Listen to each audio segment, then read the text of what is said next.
Hello, good morning সবাইকে। এখন আমি কোথায় যাচ্ছি সেটা যেতে যেতে বলবো। তার আগে একটা জিনিস দেখাই। যাওয়ার আগে লাস্ট মোমেন্টে চেকিং চলছে। ক কিলো? এটা 77। তোমার ওজন কত?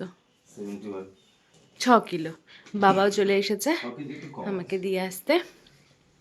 চলো, পিঙ্কিও চলে এসেছে। টাটা। অনেক দিন ধরে ইচ্ছে ছিল যে একা একা ট্রাভেল করবো, ফাইনালি যাচ্ছি। সেটা হচ্ছে বোনের কাছে ব্যাঙ্গালোরে। তো প্রচণ্ড এক্সাইটেডও লাগছে, কিন্তু তার সাথে প্রচণ্ড ভয় লাগছে, কারণ প্লেনে আমার ভীষণ ভয় লাগে যেতে। মনে হয় প্লেনটা ক্র্যাশ করে যাবে, সেই জন্য আমি সবসময় ট্রেনে যাওয়া প্রেফার করি। কিন্তু ট্রেনে যেহেতু অনেকক্ষণ সময় লাগবে, সেই জন্য প্লেনেই যাওয়ার ব্যবস্থা হয়েছে। আর আমার প্রাণ পাখি উড়ে যাওয়ার মতন অবস্থা হয়ে গেছে। আমি এখন অপেক্ষা করছি, কারণ পিঙ্কি গেছে আমাদের। হ্যাঁ বলো, শল পাচ্ছ না?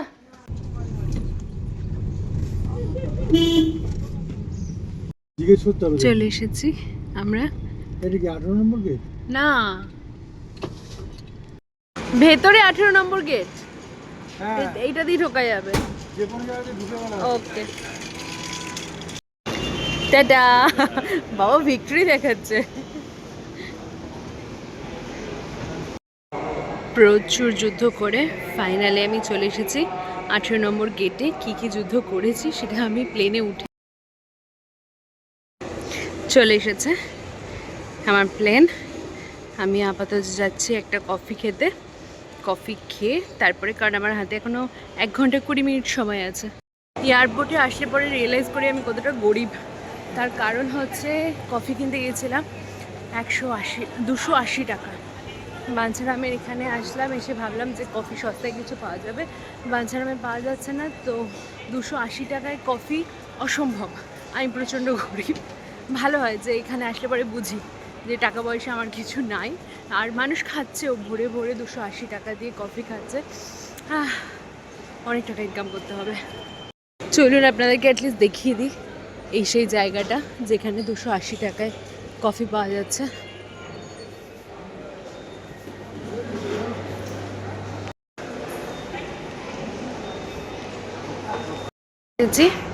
সাবওয়েতে ফাইনালি কি যে চাপ লেগেছে এটা করতে আমার। 4খানা কোল্ড ড্রিঙ্কসের বোতল নিয়ে নিয়েছিলাম। একটা তো আমাকে পুরো খাইয়েছে ওখানে, আর একটা সাথে দিয়েছে, আর একটা ওনারা রেখে দিয়েছে। বেসিক্যালি দুটো ওনারা রেখে দিয়েছে। আর আমার রিজেক্ট হয়ে গিয়েছিলো ব্যাগ। আনলাম এখান থেকে সোজা আবার বাড়ি। তারপরে বললো যে না দেখুন আপনার কিছু লিকুইড আছে। আনলাম যে হ্যাঁ স্যার কোল্ড ড্রিঙ্কস আছে। বলতে জল হলে তো তবু কনসিডার করতাম, কোল্ড ড্রিঙ্কস। যাই হোক, আমি চলে এসেছি প্রায় লাইনে। তাড়াতাড়ি এসে এখনই দাঁড়িয়ে আছি, প্রায় আধ ঘন্টা হয়ে গেছে এখনো এতটা লাইন। আর জানি না কতক্ষণ লাগবে। আমরা এখন আছি এইরকম একটা ওয়েতে, ঠিক এই সামনেটা দেখছেন, এর সামনেই এসে প্লেন দাঁড়ায়। ইন কেস আপনারা না জানেন, আমারও ফার্স্ট টাইম একা, সো একটু ফালতু বকছি, ডোন্ট মাইন্ড।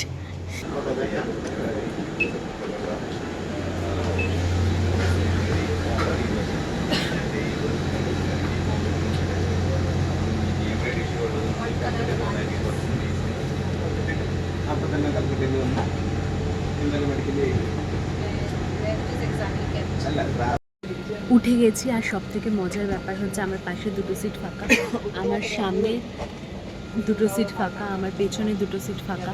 মানে সামনে 3টে সিট ফাঁকা, আমার পাশে 2টো সিট ফাঁকা, পেছনে 2টো সিট ফাঁকা। আর যেন কেউ না আসে, একা শুয়ে যেতে পারবো, কারণ আমি 1 ঘন্টা ঘুমিয়েছি।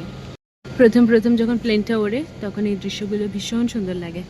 তারপরে যখন অনেকটা উপরে উঠে যায় তারপরে ভীষণ ঘুম পায়। খুব বোরিং ব্যাপারটা। এর থেকে ট্রেন জার্নি অনেক better. In addition to any crew member instructions, if you are seated in a seat with a restrictive stowage, emergency exit, please follow crew instructions and place baggage in all. ছেড়ে দিয়েছে আমার ঝিকঝিক plane গাড়ি।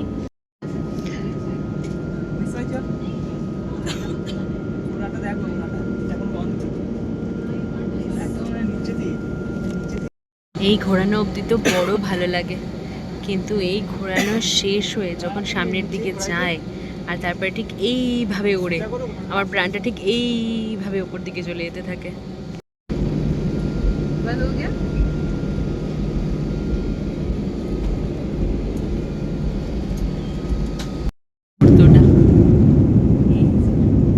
এই ভয়ঙ্কর মুহূর্তটা যে আমার কি অবস্থা হয়, জাস্ট এই মুহূর্তটাতে মনে হয় যে প্লেন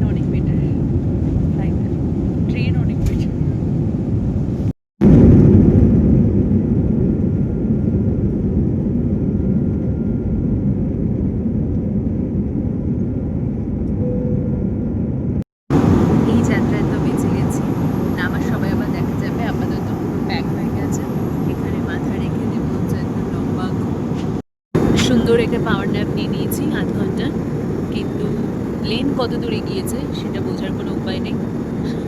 এইরকম লাগছে, কোন শহর, কোন জায়গা, কোন স্টেট কিচ্ছু জানা নেই। বাড়ি থেকে এনেছি হচ্ছে 2 প্যাকেট চিকেন পপকর্ন KFC, ওটাই বসে বসে খাচ্ছি। অনেকটা খাওয়া হয়ে গেছে, আর খেতে ইচ্ছা করছে না। দেখা যাক, বাকিটা ব্যাঙ্গালোরে পৌঁছে খাবো। প্লেন বার দারুণ একটা ঘুম হয়ে গেছে আমার। শুধু এই জায়গাটা যে কী ভয় লাগে যখন প্লেনটা ওঠে আর প্লেনটা নামে, কিন্তু বাইরের দৃশ্যটা ভীষণ ভীষণ সুন্দর, তাই ভাবলাম আপনাদের সাথে ডেফিনেটলি শেয়ার করি। কি দারুণ লাগছে, ভারী সুন্দর লাগছে।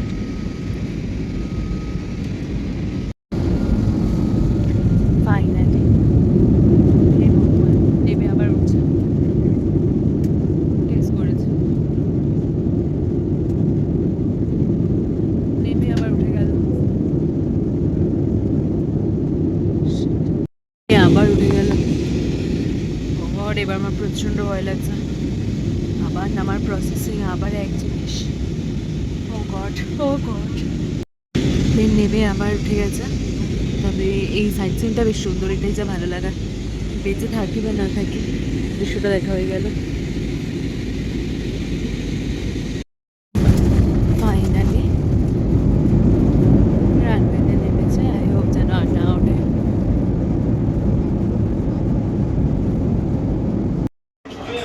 ফাইনালি নেমে গেছি, এখান থেকে যাবো লাগেজ নিতে। বাপরে বাপ, ও প্রাণ পাখি নড়িয়ে দিয়েছে আমার।